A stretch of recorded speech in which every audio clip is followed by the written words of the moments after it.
Welcome back दोस्तों। आज मैं एक्सप्लेन करने जा रही हूँ लीजेंड ऑफ द ब्लू सी का 14th एपिसोड। चलिए एक्सप्लेनेशन की तरफ चलते हैं। एपिसोड की शुरुआत हॉस्पिटल से होती है जहाँ जॉन जी हिप्नोटाइज स्टेट में है। वो अब ये भी देख लेता है कि पिछले जन्म में उसके मरने के बाद जल परी ने अपनी जान दे दी थी। अब जॉन जी सपने से बाहर आता है, पिछले जन्म का सच जानकर बहुत रोता है। फिर डॉक्टर को भी सब कुछ बता देता है जो उसने सपने में देखा।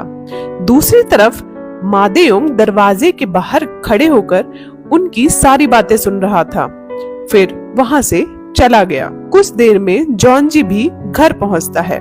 वो नमदू से पूछता है कि सिम चोंग यानी हमारी जलपरी कहाँ है। नमदू कह देता है घूम रही होगी कहीं बाहर। जॉन जी जलपरी को ढूंढने बाहर जाता है। वहाँ वो बच्चों के साथ खेल रही होती है। जॉन जी भागकर उसे गले लगा लेता है। जलपरी पूछती है कि क्या फिर से बुरा सपना देखा। जॉन जी कहता है अब बुरे सपने नहीं आएंगे। फिर जॉन जी जलपरी को डेट पर ले जाता है जहाँ दोनों साथ में मूवी देखने जाते हैं। फिर रेस्टोरेंट जाते हैं। वहाँ जॉन जी पूछता है मान लो अगर कल तुम्हारी जान बचाते बचाते मुझे कुछ हो जाए और मैं इस दुनिया में ना रहूं तो तुम क्या करोगी। जलपरी बोलती है कि मैं भी अपनी जान दे दूंगी, क्योंकि अगर तुम हो तो ही मैं हूँ वरना नहीं। जॉन जी बोलता है तुम ऐसा कुछ नहीं करोगी, क्योंकि फिर मेरी जान देने का क्या फायदा। अगर मुझे कुछ हो गया तो तुम्हें जीना पड़ेगा, इसी से शादी कर लेना और खुश रहना। अब जलपरी जॉन जी से कहती है अगर मैं मर गई तो क्या तुम भी ऐसा ही करोगे। जॉन जी कहता है हाँ मैं ऐसा ही करूंगा। अब तुम मुझे प्रॉमिस करो कि ऐसा कुछ हुआ तो तुम खुश रहोगी। जलपरी साफ साफ मना कर देती है। अब दोनों घर जाने लगते हैं। जॉन जी जलपरी से गुस्सा हो जाता है। वो उससे बिल्कुल बात नहीं करता। घर आकर जॉन जी तायो को घर की सिक्योरिटी को बढ़ाने के लिए कहता है, क्योंकि अब उसे जलपरी की सेफ्टी की बहुत चिंता हो रही थी। सीन डॉक्टर के पास शिफ्ट होता है जहां मादेयोंग आता है। वो डॉक्टर से कहता है जॉन जी यहाँ आया था, उसे सब पता चल चुका है, तो अब मुझे भी मेरी जिंदगी का मकसद जानना है।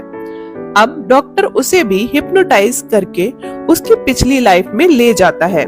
मादेयोंग भी सब कुछ देख लेता है, लेकिन जागने के बाद वो बोलता है कि दमयोंग और जलपरी को उसने नहीं मारा, उसके पीछे कोई और था। डॉक्टर पूछता है वो कौन था, लेकिन मादेयोंग कुछ नहीं बताता। अब सीन जॉन जी के स्टेप ब्रदर पर शिफ्ट होता है, जिसने पूरा बिजनेस टेक ओवर कर लिया है। उसने कंपनी में झूठ बोल दिया। उसके पापा हॉलीडे पर गए हैं। अब वो बिजनेस क्विट कर रहे हैं और उसे ही सारा बिजनेस संभालना है। इसके बाद वो जॉन जी के पापा से मिलने जाता है। वो पूछते हैं क्या तुमने जॉन जी को बताया था कि मैं हॉस्पिटल में हूँ। वो झूठ बोल देता है हाँ मैंने बताया था, पर वो बिजी था, मैं उसे दोबारा कॉल कर दूंगा, आप परेशान ना हो। नेक्स्ट सीन में जॉन जी को दिखाया जाता है जो जलपरी से अभी भी गुस्सा है। वो उसे बाहर जाने से मना करता है, पर जलपरी नहीं मानती। अब जॉन जी भी मैनेजर नम से मिलने जाता है। उन्हें पिछले जन्म की बातें बताता है जब वो उनका दोस्त हुआ करता था। फिर उन्हें थैंक यू बोलता है। जॉन जी मिस्टर नम को मादेयोंग की फोटो दिखाकर पूछता है अगर आपके एक्सीडेंट के पीछे ये आदमी था तो 2 बार पलके झपकाइए। वो 2 बार पलके झपकाते हैं। जॉन जी उनसे पूछता है कि क्या आप किसी को जानते हैं जो मादेयोंग से मिला हुआ है। मिस्टर नम फिर से अपनी 2 बार पलके झपकाते हैं। उसी समय वहां जॉन जी का स्टेप ब्रदर आ जाता है। अब दोनों बातें करते हैं। जॉन जी पूछता है पापा ठीक है। वो यहाँ भी झूठ बोल देता है कि वो बिल्कुल ठीक है, अपने फ्रेंड्स के साथ घूमने गए हैं। वो जलपरी के बारे में भी बहुत अजीब तरह से जॉन जी से पूछता है। जॉन जी उससे कहता है तुम्हें उससे क्या मतलब। इसके बाद वो वहाँ से चला जाता है।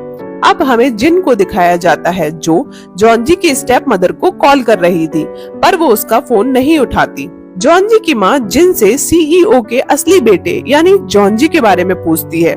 जिन उन्हें बता देती है कि वो 10 साल पहले ही घर से भाग गया था। अब किसी को नहीं पता कि वो कहाँ है। जिन ये भी बताती है कि सीईओ ने अपनी सारी प्रॉपर्टी दूसरे बेटे के नाम कर दी है। ये सब सुनकर जॉनजी की माँ बहुत शॉक्ड हो जाती है, क्योंकि उसे आज तक लगता था कि जॉनजी देश से बाहर पढ़ाई करने के लिए गया है। इसलिए वो तुरंत अपने हस्बैंड के घर जाती है। वहाँ कांग सियू से मिलकर उससे जॉनजी के बारे में पूछती है। वो बताती है, तुम्हारा बेटा तो घर छोड़कर भाग गया था, मुझे क्या पता वो कहाँ है, मैंने उसे घर से नहीं निकाला।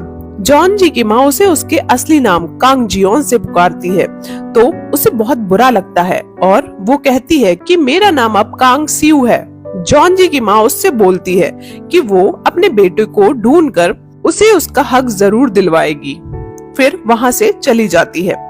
अब जॉनजी की माँ जैसे ही घर से बाहर निकलकर रोड पर चल रही होती है, कोई उन्हें कार से टक्कर मारने की कोशिश करता है, पर वहाँ सही टाइम पर जलपरी आ जाती है और उन्हें बचा लेती है। जॉनजी की माँ फिर से उसे थैंक यू बोलती है। अब दोनों साथ में शॉपिंग करने चले जाते हैं।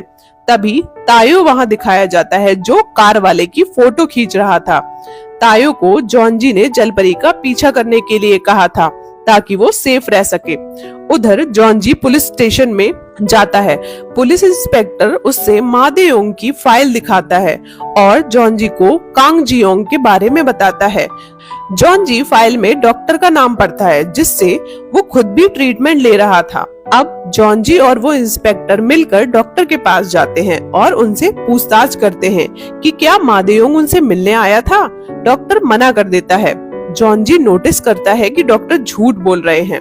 वो पुलिस वाले को बाहर भेजकर खुद डॉक्टर के पास दोबारा जाता है और फिर से मादेयोंग के बारे में पूछता है। अब डॉक्टर जॉनजी को बता देते हैं कि मादेयोंग उनके पास आया था। उसने भी अपना पिछला जन्म देखा और उसने बताया कि जलपरी और दमयोंग को उसने नहीं मारा, बल्कि किसी और ने मारा था, लेकिन वो कौन था ये उसने नहीं बताया। अब सीन जलपरी पर शिफ्ट होता है, जो जॉनजी की मॉम के साथ शॉपिंग कर रही है। उसके बाद वो उन्हें घर छोड़ने जाती है। तभी जलपरी को पता चलता है कि वो घर सुन का है। वो वहाँ से निकल जाती है। तभी तायो वहाँ फोटो क्लिक कर रहा था। अचानक वहाँ सुन आ जाती है और तायो से कहती है कि तुम मेरे प्यार में पागल हो चुके हो क्या? मेरे घर के गेट की फोटो का तुम क्या करोगे? वो उससे बातें कर रही थी। इस चक्कर में जलपरी दूर निकल जाती है। अब तायो उसका पीछा नहीं कर पाता। जब जलपरी घर के पास पहुंचने ही वाली थी, तभी जॉनजी का स्टेप ब्रदर उसे डिनर के लिए ले जाता है। उधर तायो तब तक जॉनजी को बता देता है कि जलपरी उसके हाथों से निकल गई। अब जॉनजी जलपरी को कॉल करता है, पर वो वॉशरूम गई थी, इसलिए जॉनजी का स्टेप ब्रदर फोन देखता है, फिर उसे ऑफ करके रख देता है। अब वो दोनों डिनर करने लगते हैं और बातें करते हैं। सीन मादेयोंग पर शिफ्ट होता है, जो उस इंसान के बारे में सोच रहा था जिसने दमयोंग और जलपरी को मारा था। हमें उसका फेस ब्लर दिखाया जाता है। दूसरी तरफ जॉनजी का स्टेप ब्रदर जलपरी को घर छोड़ने जाता है। अचानक उनके सामने जॉनजी आ जाता है। वो गुस्से में जलपरी को घर के अंदर ले जाता है। अब जलपरी को रात में हार्ट में पेन होने लगता है, तो वो मन में सोचती है कि शायद ऐसा इसलिए हो रहा है क्योंकि वो काफी दिनों से पानी में नहीं गई। नीचे जॉनजी उसके मन की बात सुन रहा था। फिर नेक्स्ट मॉर्निंग जॉनजी जबरदस्ती नामदो और तायो को घर से भगा देता है और रात को ही वापस आने को कहता है, क्योंकि वो चाहता था कि जलपरी को पानी में रहने के लिए टाइम मिल सके। सब घर से निकल जाते हैं। अब जलपरी पानी में उतर जाती है। बाहर नमदो को शक होता है, तो वो घर वापस चला जाता है। वहाँ जलपरी पूल में अपने असली रूप में स्विमिंग कर रही थी। नामदो पहले तो सोचता है कि वो कोई कॉस्ट्यूम पहने है, लेकिन जैसे ही वो पानी से बाहर आती है तब उसके पैर आ जाते हैं। ये देखकर वो शॉक्ड हो जाता है।